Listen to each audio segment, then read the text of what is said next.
Luego de esto entramos en lo que sería el tercer capítulo del trabajo, que es donde hablo de la responsabilidad patrimonial del Estado derivado precisamente de la actuación del COVID-19. Y aquí se analizan en concreto dos puntos de vista fundamentales. Uno, el derivado de la administración sanitaria y el otro de los estados de alarma. Desde el punto de vista de la administración sanitaria, pues siempre cabe recordar que bueno, la mayoría de los países occidentales, especialmente pues europeos y latinoamericanos,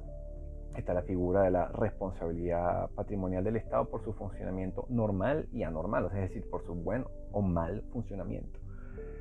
dándolo desde una perspectiva amplia y favorable al ciudadano, y en concreto pues países como España o Italia se hace expresa en referencia más a la responsabilidad del Estado derivado de servicios públicos, precisamente como sería las circunstancias sanitarias derivadas del COVID-19. Ahora, claro está, se entenderá el caso del COVID-19 como un hecho de fuerza mayor. Probablemente se verá así en cualquier país que vivió la pandemia,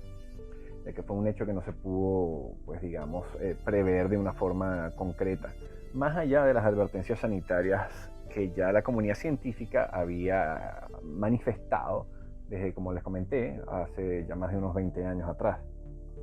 Y es por eso que siempre quiero recordar un poco toda esta falta de prevención o de actuaciones prudentes que faltaron posiblemente o que pudieron haber sido mejor a principios del año 2020, porque eso también pudiera llegar a tener un impacto en lo que va a derivar de la responsabilidad del Estado por la administración sanitaria ulteriormente. Caemos entonces en un punto donde surgen algunas interrogantes. Bueno, si la pandemia es algo que es un tema de fuerza mayor, ¿cómo podrá llegar a derivarse una eventual responsabilidad del Estado precisamente en lo que fue la atención del COVID-19? Bueno, eso habrá que analizarlo con cada caso en concreto, pero en especial habrá que examinar también si hay una serie de actuaciones o factores o incluso la asunción de riesgos por parte de un determinado Estado que hayan podido tener un impacto o un daño hacia un determinado paciente. Es decir, no se trata simplemente de si la pandemia fue, digamos así, una especie de fuerza irresistible frente a la administración sanitaria o si bien ese Estado pudo haber hecho alguna otra cosa, es decir, si hay una conducta u omisión por parte de la administración sanitaria que pueda tener un nexo de causalidad con el daño sufrido por un particular. Y esto probablemente va a ser un tema que dará mucho de qué hablar en los próximos años, ya que en el momento en que se redactó el libro no existía todavía sentencias definitivas de fondo que hubiesen resuelto un caso derivado de responsabilidad por la administración sanitaria. No obstante, ya hay criterios jurisprudenciales en este tipo de materias y que yo estimo que perfectamente pudieran ser trasladados a casos de COVID. Una vez más, examinando, por supuesto, la situación concreta de cada uno de ellos. Pero puedo hacer referencia a la sentencia del Tribunal Supremo número 635 del año 2012, Sala de lo Contencioso en España, donde específicamente se hace referencia al principio de oportunidad y la llamada pérdida de oportunidad en materias de eficiencia y posibilidad de indemnización. Y fíjense que aquí específicamente el tribunal dice, es evidente que tal complicación no se trató de forma idónea y adecuada a los síntomas de la paciente que iba presentando en un continuo empeoramiento y con síntomas claros de infección. Esto es algo que perfectamente se pudo haber visto también en un paciente con COVID. Y fíjense cómo concluye. Ello determina la presencia de una pérdida de oportunidad en la posibilidad de un resultado distinto, por cuanto la omisión de una prueba diagnóstica relevante y ya acordada por la Administración Sanitaria hubiera podido conducir a un diagnóstico precoz de la complicación. Del mismo modo, también se puede hacer referencia a una sentencia del Tribunal Supremo de Justicia de la Comunidad de Valencia. Ellos aquí indicaron lo siguiente. Si los médicos hubiesen diagnosticado el mal que tenía a tiempo y se le hubiese dispensado el tratamiento adecuado en el tiempo oportuno, no se habrían desencadenado los lamentables sucesos que tuvieron lugar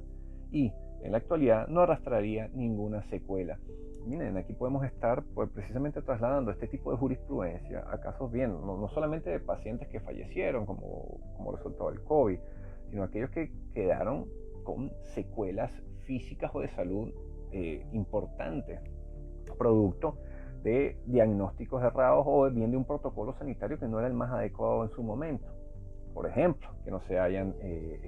aplicado los antibióticos necesarios para evitar una infección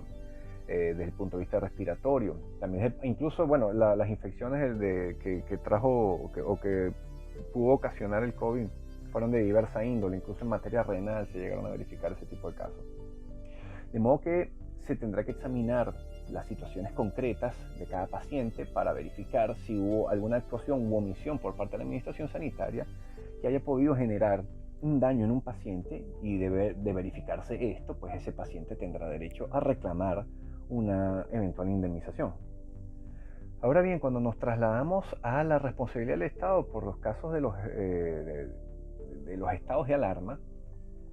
bueno, la circunstancia digamos que es un poco más sencilla de verificar, porque por lo general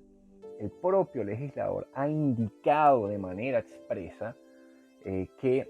los daños derivados del estado de alarma, de un estado de alarma o de un estado de excepción, pues traen consigo la posibilidad de requerir una indemnización por parte de aquella persona que ha sufrido daños o perjuicios. Por supuesto, aquí de nuevo se tiene que demostrar que el daño que sufrió, vamos a poner los ejemplos de los agentes económicos, los que tenían restaurantes, bares u hoteles, y que se vieron forzados a cerrar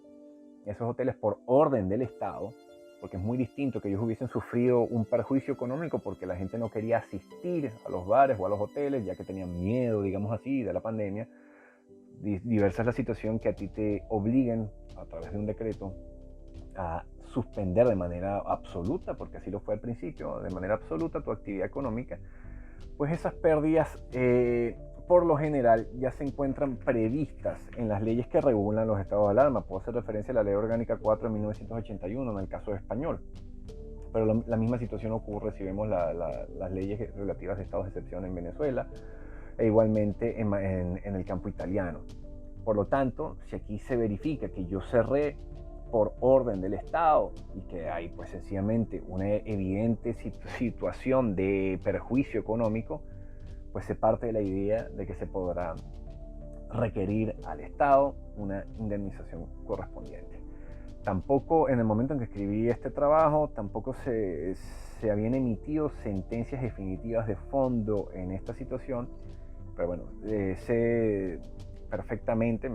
conozco casos que se están llevando a cabo en este momento en los tribunales, así que es posible que este año o los próximos años veremos decisiones donde se examina eso. Sin embargo, se pueden hacer referencia a algunas otras sentencias que ya nos dan una idea de lo que pudiera ser próximamente el criterio a aplicar. Y aquí puedo referirme a una sentencia del Tribunal Superior de Justicia de Murcia, era en materia cautelar, o sea, de nuevo no es una sentencia de fondo, pero bueno, en una medida cautelar. Aquí de hecho se niega a la parte actora, que era la Federación Regional de Empresarios de Hostelería y Turismo, Hostemur, contra la Consejería de Salud, se le negó una medida cautelar precisamente para que se levantaran estas severas instrucciones de cierre de los establecimientos y sus actividades económicas. ¿Y qué fue lo que dijo el tribunal? Debe prevalecer frente al particular de la actora el general, o sea, es decir, el interés general frente al de la actora, de evitar la transmisión de una enfermedad infecciosa que ha ocasionado miles de fallecimientos en nuestro país. Y vean lo que dice luego. Ciertamente, como alega aquella, el sector de hostelería y ocio nocturno se ve afectado por medidas acordadas, pero esta afectación entendemos es reparable. Bueno, yo me pregunto, ¿reparable por quién? Pues tendrá que ser reparable por el Estado, ¿no? Y continúa la sentencia indicando lo siguiente: esta afectación económica no es exclusiva de este gremio, pues son muchos otros los que también ven limitada su actividad por razón de la pandemia. Esto, bueno, aquí la conclusión a la que yo llego es que esto podrá ser reparado en un futuro. Bueno, no obstante, no me parece del todo acertado haber negado una medida cautelar con la idea de que dentro de unos años esto podrá ser indemnizado, ya que pues la urgencia económica que pueden tener muchos de estos agentes bueno, pudiera ser ya irreparable si continúa transcurriendo el tiempo. Pero bueno, de nuevo tenemos aquí ya una leve idea de lo que pudiera ser el criterio en un futuro. Para finalizar, entramos en lo que sería el cuarto y último capítulo del trabajo, que es precisamente el de la vacuna del COVID-19 o contra el COVID-19. Y aquí en particular, si bien en las primeras páginas hablo un poco de los orígenes de la vacuna, una connotación histórica e interesante de lo que fueron los orígenes de la vacunación en el mundo, particularmente en el campo occidental, tanto en Europa como en el continente americano, me voy precisamente a lo que estimo las cosas más relevantes en materia de lo que ha sido la campaña de vacunación contra el COVID-19. Y es precisamente lo que muchos consideran el aspecto bioético. Las vacunas contra el COVID-19 fueron aprobadas y autorizadas desde una situación de emergencia. De hecho, la Food and Drug Administration de los Estados Unidos por primera vez en su historia llegó a aprobar el suministro de una vacuna que estaba pues, apenas en sus inicios de fases de ensayo. Por lo tanto, se podría considerar que se comenzó a aplicar una vacuna que estaba en fase todavía experimental. Y eso no lo digo pues desde una óptica crítica, sino desde una situación netamente objetiva. Así era. De hecho, puedo aquí hacer referencia a Ospina et al., que nos indicaba ya en septiembre del año 2020 que superponer las fases clínicas del desarrollo de vacunas, acelerar la transición entre ellas, impulsar los estudios de eficacia para producir resultados en un corto periodo de tiempo y buscar la fabricación de vacunas a gran escala antes de la aprobación regulatoria da como resultado un dilema bioético que debe abordarse dentro del contexto del brote. Es más, aquí hay otras cosas que tomar en consideración y puedo hacer referencia a Mort, también del año 2020, que nos indica desde el ordenamiento jurídico y bioética norteamericana que es importante recordar que las vacunas conllevan algunos riesgos, de ahí la existencia de un programa nacional de compensación por lesiones causadas por vacunas. Esto lo comento también un poco porque pareciera que desde una óptica mediática o de redes sociales estaba prácticamente vedado hacer críticas a la campaña de vacunación. O sea, estamos ante una situación de emergencia y que se tienen que tomar medidas reactivas o preventivas, si lo queremos ver así, en materia de vacunación para evitar que la propagación del virus y que se acabara con la pandemia. Pero igualmente tenemos que reconocer que se está introduciendo un riesgo en la población, especialmente cuando tú estás comenzando a suministrar una vacuna que está apenas en primeras fases de ensayo. Y que precisamente cuando estás buscando una aplicación tan masificada, estamos hablando de miles de millones de personas que tenían que ser vacunadas con esto, pues es lógico pensar que las posibles consecuencias jurídicas, o bien, más bien sanitarias, pero igualmente jurídicas y económicas, sean aún mayores. De modo que no, desde una óptica estrictamente jurídica, yo no veo cuál es el problema en considerar que al haberse implementado de manera urgente una vacuna, consideremos que era necesario hacerlo. No voy a entrar en esa discusión, pero desde una fase en que estaba apenas en sus primeros pasos de ensayo, pues se está introduciendo un riesgo a la población y es lógico que aquellos que hayan sufrido un daño derivado de la vacuna, pues tengan la posibilidad igualmente de reclamar los daños y perjuicios derivados de la misma. Aquí tendrá que ahora verificarse si esto es una responsabilidad estrictamente imputable al Estado y a los entes públicos encargados de todo lo que es la gestión sanitaria, o si igualmente pudiera haber una responsabilidad compartida con los laboratorios que elaboraron las mismas. Eso pues ya quedará para verificarse también una vez más en cada caso concreto y será seguramente materia de análisis en los próximos años.